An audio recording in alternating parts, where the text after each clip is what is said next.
একটা লোক বুক ফাড়া যোগ্যতা অর্জন করতে তার কি কি করতে হবে শুনবেন। যে আপনি চান যে আমার হার্টটা নষ্ট করতে চাই, রাজি আছেন?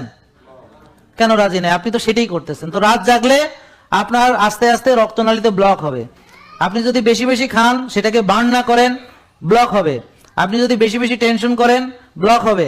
একত্রিতভাবে হবে। আপনি যদি অলসতা বিলাসিতা করেন, ব্লক হবে। আপনি যদি এক্সারসাইজ না করেন, নিজের যত্ন না করেন, ব্লক হবে। অতিরিক্ত ওজন বাড়লে ব্লক হবে। প্রাকৃতিক খাবার না খেয়ে প্রসেসড ফুড খেলে ইনফ্লামেশন হবে, ব্লক হবে। তাহলে আপনি টেনশন করতেছেন, আপনি রাত জাগতেছেন, আপনি ব্যায়াম করেন না, নিজের যত্ন করেন না, শরীরের যত্ন নাই, মোটা হয়ে যাইতেছেন, চর্বি জমাইতেছেন, সমানে খাইতে আছেন, হ্যাঁ, অলসতা বিলাসিতা করতেছেন। আর আপনি বলেন কি আপনি হার্ট মানে ভালো রাখতে চান, এটা কি আপনার কর্মে বোঝা যাচ্ছে নাকি? কথা কয় না। তাহলে কর্মটা কি? আপনার রক্তনালী ব্লক করার কর্মকাণ্ড আপনি করতেছেন।